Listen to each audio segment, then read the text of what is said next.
May gabi mga idol, kumusta naman kayong lahat? Mayroon tayo ngayong dahil dito sa pagbablog. Sa pagbablog, ba talagang kung bago ka pa lang, maiisip mo talaga na parang hindi ka tutuloy. Bago ka pa lang kagaya ko, o yung nag-uumpisa pa lang, maiisip mo na parang hindi mo na ituloy dahil siyempre, tingnan mo naman magastos. Pag-usapan natin ang paggastos.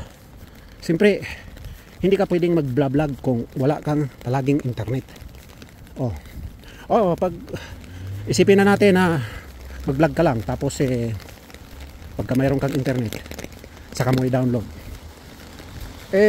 Buti kung mayroon kang sariling koneksyon sa bahay o makikunik ka lang o gaya sa probinsya, piso wifi, ganyan.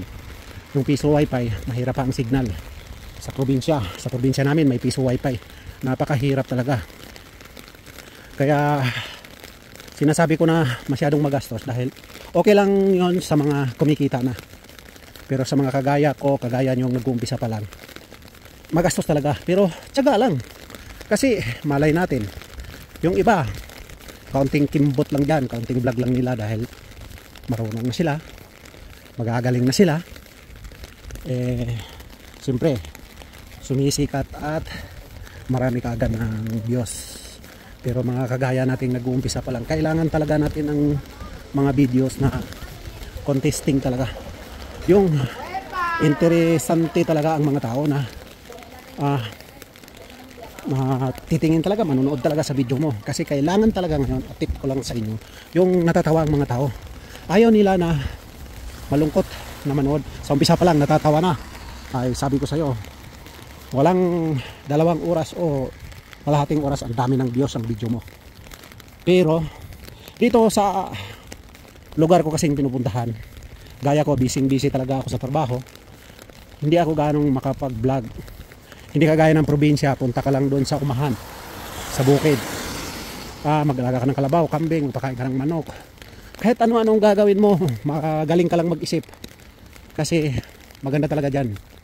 Pero dito, ang ano ko lang kasi, pag makapag-vlog lang ako pag di off, tapos pag ganito, pag uwi, eto, gaya ngayon, umuulan, nag-video ako, butin lang, nakadala ako ng payong. Kasi yung payong ko ganina, naiwan talaga. Iniwanan ko kasi nung hapon doon sa takilya ko sa trabaho ko dahil mainit. Sabi ko maganda panahon, iwan ko na lang.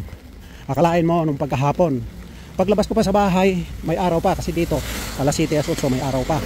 Ngayon nagbabago na, may araw. Sabi ko okay, ganda. Naabutan ako ng ulan sa daan ganina kasi biglang umulan. Hanggang ngayon hindi tumina, pero hindi naman kalakasan ngayon kasi ganina malakas talaga. Ito, mahirap talaga din dito pag nabasa ka, sobrang lamig. Bueno, hindi ko lang tasin to. Yun lang mga idol, like and share, follow naman. Mag-iwan lang kayo ng bakas at siguradong babalikan ko kayo. Okay, salamat mga idol sa inyong mga suporta. Bye bye.